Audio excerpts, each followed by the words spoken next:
Desde que comenzó la guerra en Ucrania, a los rusos se les ha negado conocer la verdad sobre lo que le ha pasado a su ejército. Así que, cuando comenzó la guerra, estaba en el departamento de redacción militar de la agencia TASS, la principal agencia informativa de Rusia. Gleb Irisov, un exteniente de la Fuerza Aérea de Rusia, que se convirtió en periodista del Estado, está destapando la verdad sobre el secretismo del Estado. 498 militares rusos murieron. Sucedió el 2 de marzo. Transcurrió más de una semana desde que se inició la guerra hasta que Rusia admitió que sus soldados estaban muriendo en Ucrania. Pero Gleb dice que lo sabían desde el principio. Él estaba atendiendo los teléfonos de la redacción militar en TASS cuando comenzó la guerra. Comencé a recibir muchos mensajes de mis fuentes que decían que estaban teniendo muchas bajas, muchísimas bajas. ¿Cuáles son las cifras? Las cifras eran enormes. Él había servido en Siria, en la Fuerza Aérea, pero renunció por la repulsión que sintió debido a la participación de Rusia en la guerra de Assad. Su esposa trabajaba en TASS. Él consiguió un trabajo allí, pensando que podría informar sobre el hecho del mal estado de las Fuerzas Armadas de Rusia. Pero tan pronto como comenzó la guerra en Ucrania y las bajas rusas comenzaron a aumentar, sus esperanzas fueron víctimas de la maquinaria de propaganda de Putin.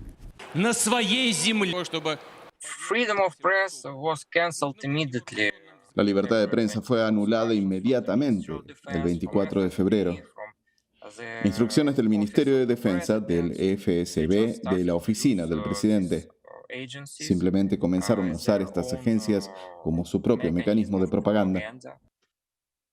Las nuevas leyes que impiden las protestas por la guerra en Ucrania pusieron en peligro a Gleb, su esposa y su joven familia. Él renunció una semana después de que empezara la guerra. Una semana después, por seguridad, huyeron a Armenia, luego a Georgia, luego a Turquía, luego a México, finalmente a Estados Unidos, para así tener una oportunidad de decir la verdad sobre la guerra. Si realmente quieres expresar tu opinión, necesitas estar en algún lugar seguro.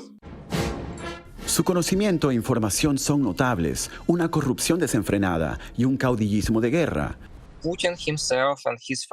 El propio Putin y sus amigos usan estos sistemas militares. Lavaron toneladas de dinero a través de este sistema militar.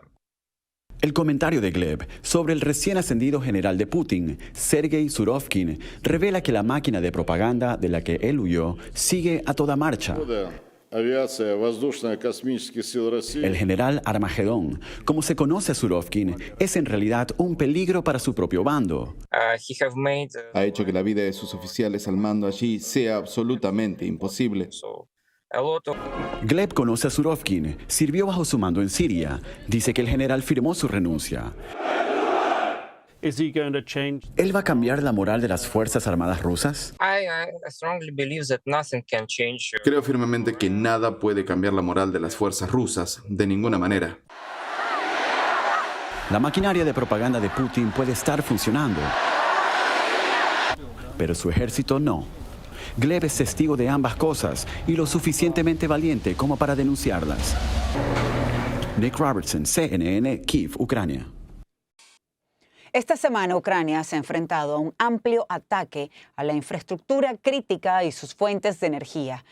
Endorar, en la región de Zaporilla, es una de las ciudades que experimenta cortes de luz y agua debido a los bombardeos nocturnos que realizaron las fuerzas rusas, según informó este miércoles el alcalde Dmytro Orlov.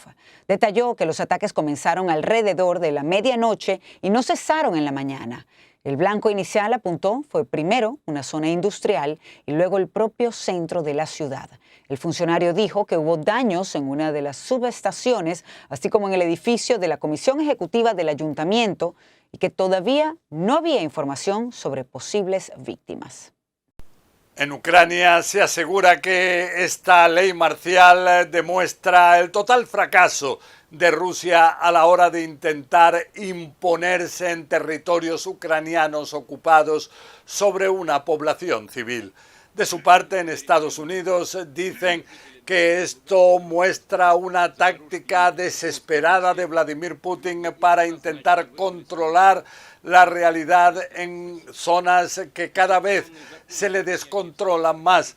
Vemos que esta ley marcial fue impuesta por Vladimir Putin tras una reunión de su Consejo de Seguridad ruso en estas 4 regiones que fueron anexadas recientemente por Moscú, concretamente Luhansk, Donetsk, Zaporizhia, Gerson, una anexión que es rechazada por la comunidad internacional. Después de esta ley marcial, el ejército es el que se hace con el control y no las autoridades civiles, y entonces contará con capacidades como efectuar evacuaciones masivas, o sea, deportaciones, también el poder llevar a incautaciones de propiedades privadas, a imponer toques de queda, también a, por ejemplo, alistar a ucranianos jóvenes a unidades especiales del ejército que tendrían que luchar contra el propio ejército ucraniano.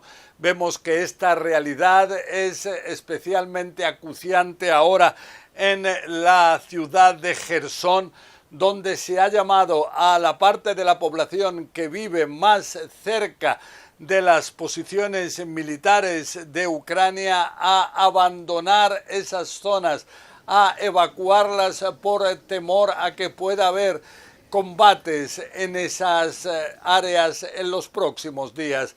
Esto es calificado por las autoridades ucranianas como una deportación de 60.000 personas. Y esto cuando vemos que también Vladimir Putin decidió el adoptar medidas especiales en las regiones de la propia Rusia más cercanas a Ucrania.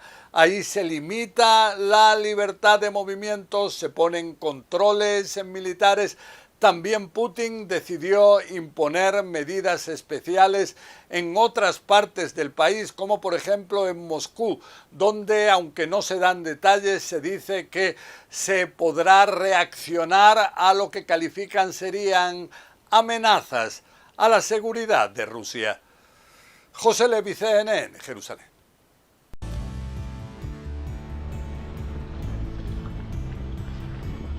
Atención a estas impresionantes imágenes de la guerra en primera persona. Fueron tomadas desde la cámara de un bombero en Kiev, Ucrania. Al inicio de la escena solo se observa una nube de humo hacia el objetivo que avanza. La grabación luego muestra un reguero de escombros y cables caídos en la calle. También se ve a un grupo mayor de rescatistas, cada uno haciendo distintas actividades. Algunos trabajan alrededor de un auto y otros remolcan un vehículo en medio de ruido de voces y de una motosierra. Se revela además que el humo proviene de un edificio en llamas que habría sufrido el impacto de algún ataque.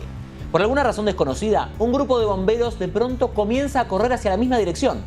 Recordemos que en la mañana de este lunes, una ola de ataques de Rusia con drones kamikaze azotó la capital, Kiev. La alcaldía de la ciudad informó que al menos 4 personas murieron en la agresión. En un lugar cuya ubicación no es revelada, el funcionario de inteligencia militar ucraniano Oleksiy nos lleva a ver una de las amenazas más recientes de Rusia en el campo de batalla. Un dron de fabricación iraní conocido como el Mujayir 6, utilizado por los rusos para reconocimiento y bombardeo. Sí, se le disparó. Puedo ver que este es el agujero que se hizo cuando lo derribaron. Sí, este es el agujero del cohete de las fuerzas ucranianas. Puede ver 02-2022. Entonces, ¿esta es la fecha en que se fabricó? Creemos que este avión se fabricó en este año. Cuando los rusos comenzaron a volar estos drones, tuvimos nuevos problemas en el campo de batalla. En los últimos 8 días, más de 100 drones han sido lanzados contra Ucrania, en su mayoría drones kamikaze Shahed 136, destrozando la infraestructura civil y aterrorizando a los ciudadanos. El Kremlin dice que solo se utiliza equipo ruso con números rusos en su llamada operación especial. Pero Oleksiy dice que no hay duda sobre de dónde viene este dron. Bueno, no veo nada escrito en farsi, en idioma iraní. ¿Cómo lo sabe? Sabemos que es un avión iraní por 2 cosas principales.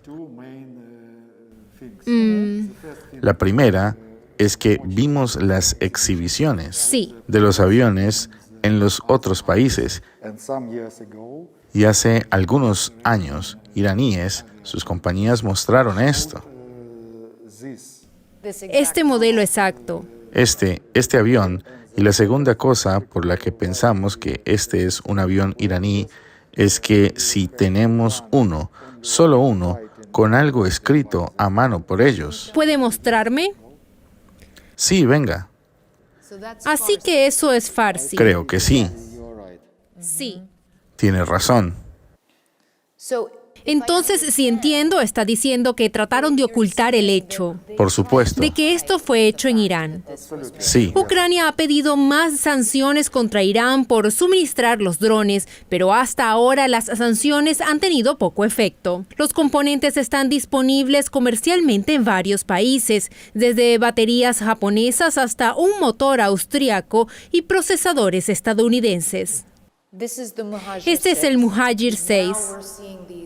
Ahora estamos viendo estos drones kamikaze, el Shahid 136, y dice que también viene una nueva generación de drones, El Arash 2. el Arash 2. Eso nos preocupa mucho.